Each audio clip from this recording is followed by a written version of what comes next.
Kumusta mga boss? Welcome sa Box Talks PH. Usapang kamao, let's go! Ngayon mga idol, pag-uusapan natin ang bagong pasabog sa heavyweight division, si Alexander Usyk, ang undisputed king na ayaw raw lumaban kay Moses Itauma. Ha? Bakit kaya? May tinatago ba si Lolo Usyk o natatakot lang sa bata? Tara, himayin natin na yan mga boss. Ayon sa interview, mismong si Usyk nagsabi, I will not fight Itauma in my next match. Ang rason daw, kasi bata pa raw si Itauma at lagi daw siyang inaasar nito. At sinabi daw ni Itauma, hindi daw siya nananakit ng mga lolo, hindi daw siya lumalaban sa mga lolo. Aba, parang may parinig. To Pero teka, kung iisipin natin, may point din si Usyk. Itauma, 20 taong gulang pa lang. Parang edad ng mga tambay sa computer shop na naglalaro pa ng Dota. Pero eto, lumalaban na sa heavyweight division. Meron na siyang 13 panalo, 11 knockouts, walang talo. Samantalang si Usyk, 38 na, may 24 na wins at 15 KOs at undisputed champ pa. Parang lolota po ang laban mga boss. Pero kung magka-encounter yan sa ring, tiyak magigising ang kaluluwa ng buong boxing world. Si Usyk kasi sanay na sa mga mabibigat na kalaban, sina Joshua, Fury, Bellew. Pero ngayon, itong si Moses Itauma parang batang gutom sa spotlight. Sabi pa nga ni Itauma noon, hindi ko sinasaktan ng mga lolo.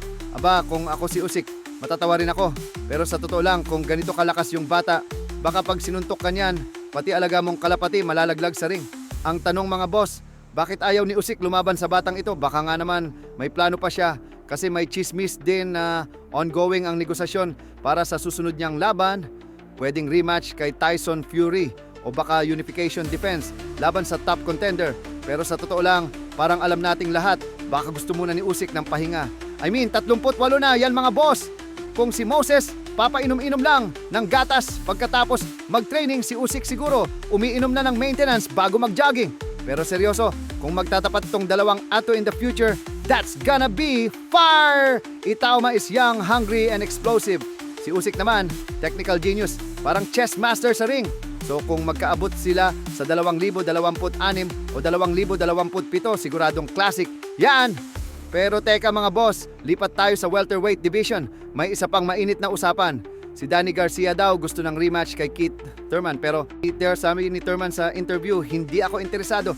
Nagpapapogi lang yang si Garcia. Grabe, diretsahan pa. Ayon kay Thurman, si Danny daw hindi na kasing gigil nun. Parang nawawala na raw yung apoy sa mga mata niya. Kumbaga, kung dati di makatulog sa training, ngayon baka di makatulog sa kakaisip ng business plan. Ang sabi pa ni Thurman, si Danny Garcia raw ay lumalaban na lang para sa pera, hindi na sa karangalan. Medyo masakit yun mga boss, pero baka may konting totoo. Pero fair din, matagal na rin si Danny sa boxing. Marami ng laban, marami ng pera. At sabi nga nila, pag busog na, mahirap nang lumaban ng gutom. Si Thurman, gusto pa raw maging champion ulit sa 147 pounds. Target niya, sina Sebastian Fundora at iba pang top names. Pero kung matuloy man tong rematch nila, siguradong may paingay na naman sa social media. Ngayon mga boss, syempre hindi mawawala ang usapang Pinoy boxing. May update tungkol kay John Riel Casimero Cuadro Alas. Ayon sa mga balita, medyo challenge pa rin kay Casimero ang pagkuha ng tamang timbang para sa laban nila ni Kameda. Catch weight daw sa 58 kilo, pero sabi ng kampo ni Kameda, overweight pa si Casimero. Aba, kung titingnan mo nga sa video, pawis na pawis si Cuadro Alas, naka-sauna suit habang tumatakbo. Ilang araw na lang bago weigh-in. Kaya todo bawas timbang pa yan. Pero knowing Casimero, sanay yan sa biglaan. Kahit kulang sa tulog, basta may kalaban, game agad. Sabi nga ng ilang fans, pag di nagkasya sa timbangan, baka magtanggal pa ng brief si Casimero para lang pumasok sa 58.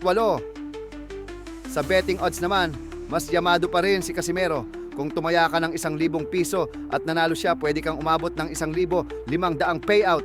Pero kung matalo o hindi maka-knockouts sa first 3 rounds, lugi ka agad. So, ayan mga boss, kung tataya kayo, siguraduhin nyong hindi lang puso ang dala, pati calculator. Ayan mga boss, solid na update yan ha. May drama sa heavyweight, may asaran sa welterweight at may init sa Pinoy boxing scene. Ang tanong, sa tingin nyo ba dapat bang lumaban si Usyk kay Moses Itauma kahit bata pa? At kay Casimero naman, makukuha kaya niya ang tamang timbang bago laban? Comment nyo sa baba mga boss, gusto kong marinig opinion nyo. At syempre, like, share at subscribe para sa tuloy-tuloy na usapang kamao dito sa Box Talks PH hanggang sa susunod. Mga boss, Box Talks PH, usapang kamao, peace out mga boss. Let's go!